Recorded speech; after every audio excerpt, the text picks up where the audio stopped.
I convinced Google's Gemini that Gaza had to be destroyed. How did I get a neutral AI to admit that the only possible course of action was to destroy much of Gaza? Simple, with unavoidable logic. It also helps that it's the truth. First, I sent Gemini a full video I made on the topic, which you can find in the description below, and asked him what it thought. It found the argument logically valid, but contested the premises, offering a cohesive counter-argument when asked. A political solution involving limited military operations, ceasefires, and lifting the blockade, and also pursuing peace options, such as the two-state solution. My goal was to have it convince itself that all of this wasn't possible.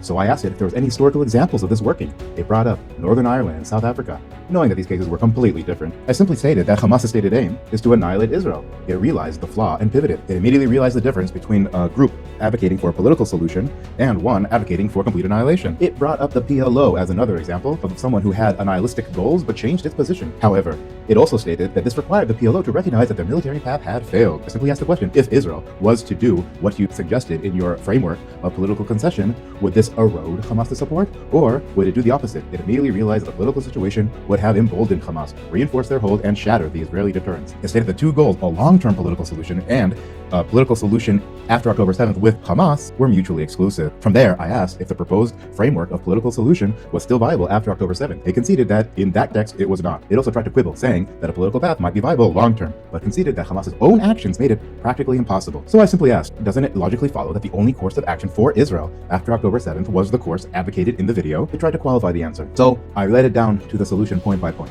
where if a political solution is impossible, the only options are either a military solution or surrender. And if you chose the military path, obviously you must try to win. And if you want to try to win, you must destroy Hamas's capability. And to do that, you must destroy much of Gaza. It again tried to hide behind semantics, distinguishing between a practical impossibility and an actual impossibility, which I dismissed, pointing out that in a real crisis with real decisions to be made, there is no difference. It agreed, and it stated explicitly that a military campaign was the only actionable course, and that the nature of the enemy meant that the campaign necessitated the destruction of the infrastructure it was fused with. I pushed it one step further, so this means that most of Gaza had to be destroyed, and it confirmed that this was the direct implication. So it is clear that when the truth is with one side, even a neutral AI can be made to concede that that side is correct, even on the most controversial of topics. To see the original video that lays the whole argument out, go to the link in the description below. I convinced Gemini. Can I convince you? For more reasoned, logical explanations of how the world works, like and subscribe.